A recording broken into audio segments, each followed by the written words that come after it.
As I'm sure you're all probably getting really bored with me just doing videos in a white gazebo on my own, I thought I'd do another video on my own at the Holocaust Centre. Bit of a strange choice, but I'm at work, and I don't work at the Holocaust Centre, but this is where I've ended up today. So I thought I'd do something that's mobile, something I can take away from home and do in my spare time while I'm here. So here it is. So today we have the carb cover for the Jawa, which I'm going to polish up hopefully. Now as you can see, it's encrusted in a load of old stuff, corrosion and muck. It's a bit better on the underside, but it's still mucky. So the plan is that well, I was originally going to use wet and dry paper, but since I have no wet facilities here, I'm going to use some wire wool. I bought a 3-pack of different grades for £1 from B&M. So that's the plan there, which is slightly annoying because I spent £7 nearly on wet and dry paper from Halfords the other day, and it was a multi-pack that was supposed to have from 80 grit to 2000 grit, and actually the finest one it had was 1500, so that was annoying.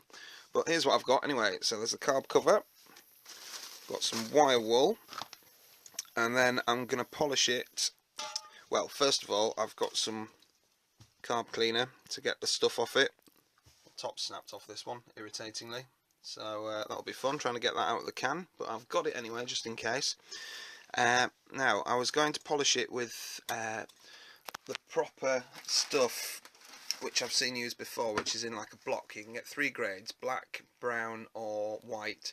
The black being the coarsest, the white being the finest. So I was going to get some brown and some white, and what you do is you have like a battery drill or die grinder or something with a mop on it, or a rag wheel, and you just sort of apply it to that and then use that to buff it, and it takes seconds. But unfortunately I couldn't get hold of any of that at my local independent auto factors that I went to. So what they convinced me to get was Autosol, which was, where's the price on it, £4.99. Look, very nice. So I was reading away at that. Now there's no indication that it's okay in hot areas like on the cylinder head and things like that. I was reading and reading and reading through it. The best I can come up with is that it says that it removes bluing from exhausts. So I'm hoping that that means that it doesn't then burn or char onto it and look terrible. So fingers crossed. I also have some random Holts chrome and aluminium polish that I happen to have in at home that I might give that a try as well. I'll maybe do a sample of each on the back and see how well it all comes up.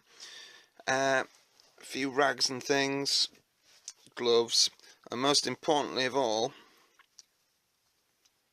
cheap energy drink.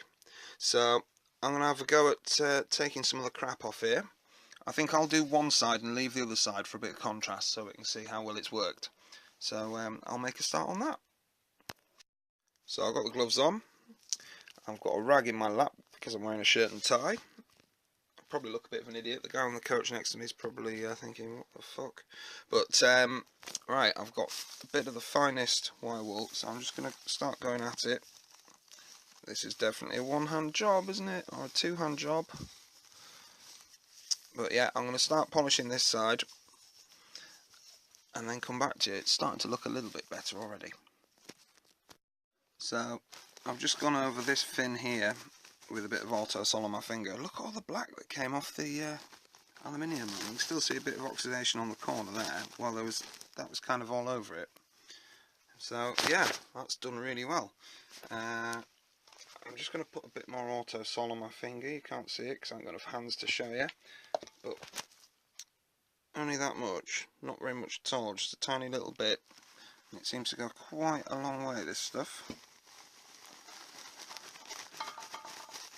So just rubbing it in. It says with a soft cloth, and this is a rag made of bits of dressing gown, so I don't think it's going to get much softer than that.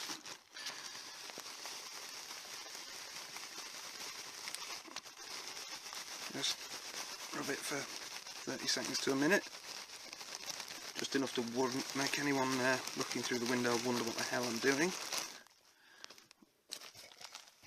and oop, there it goes.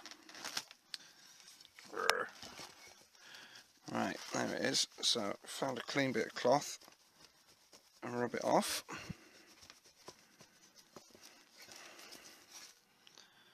And we got pretty much a mirror finish. Well, getting close anyways, closer than I thought I'd get it. So I'm going to give it a really good go with that and see just how far I can take it.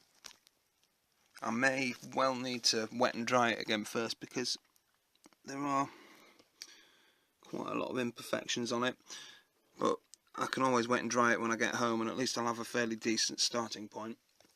So that's the plan. Let's give that a go. Oh, I've been polishing this for about 5 minutes now with the Autosol, and I'll tell you what, it didn't have bloody tiring work. I'm gonna probably have to resort to the 35p energy drink now.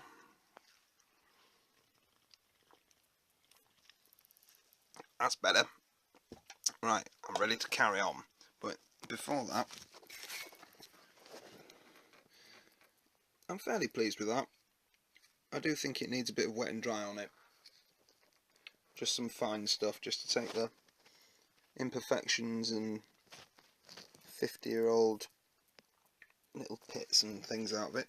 But for now, I'm just going to polish this side up with a view to sanding it down afterwards, just to see what I can do with it basically.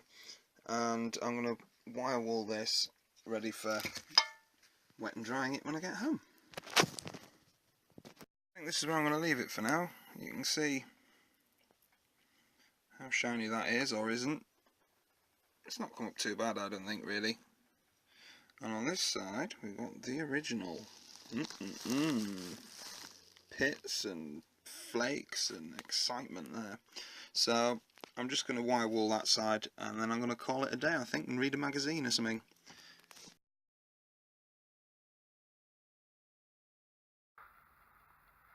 Here we are, I've done the whole top of it with 240 grit. As you can see, there's some bits that could do with a bit of engine cleaner on them, and a couple of details I couldn't quite get to.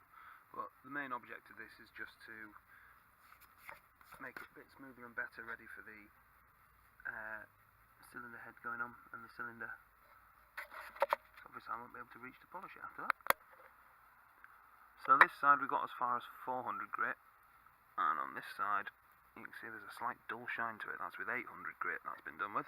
Now there's still plenty of imperfections with it, but it is an old bike and I'm not that bothered. I just wanted it to look a bit more presentable than that. So I'm going to carry on and show you what it looks like when it's finished.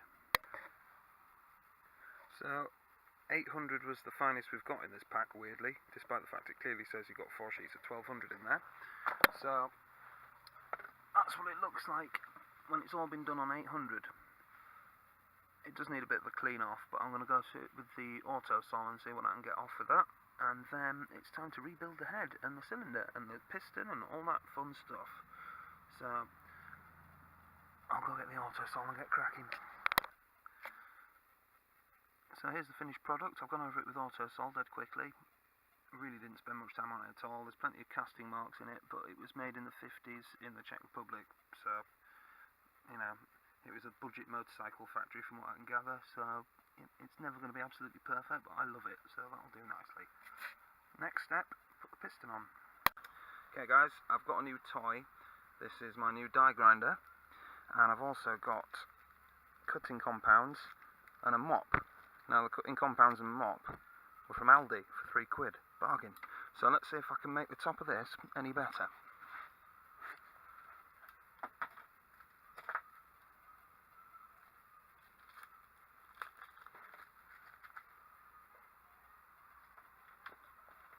This one looks a bit like chocolate.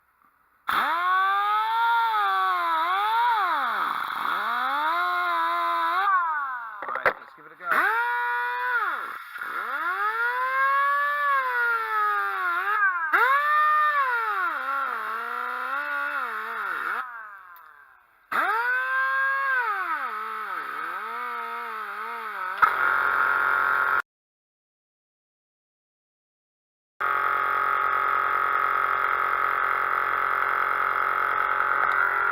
Now this has come up alright, I suppose, with the and stuff. I'm going to try the blue now, and then I'm going to put some Autosol on it and see what happens.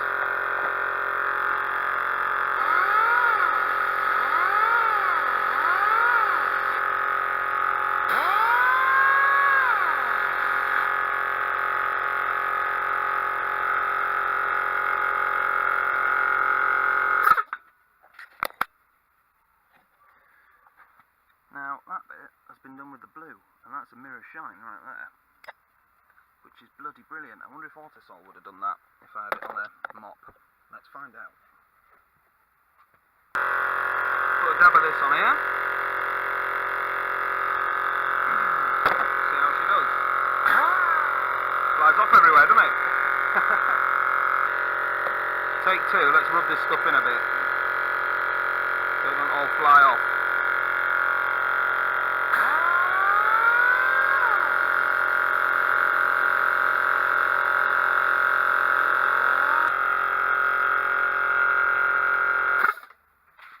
A minute. Right, let's try this bit.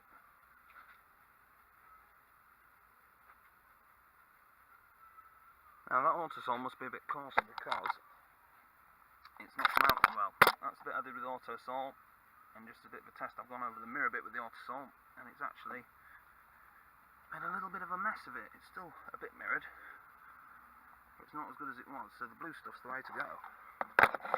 Not bad for £3 from Aldi, was it? I'll just do the rest now and I can make a start on putting the top end together.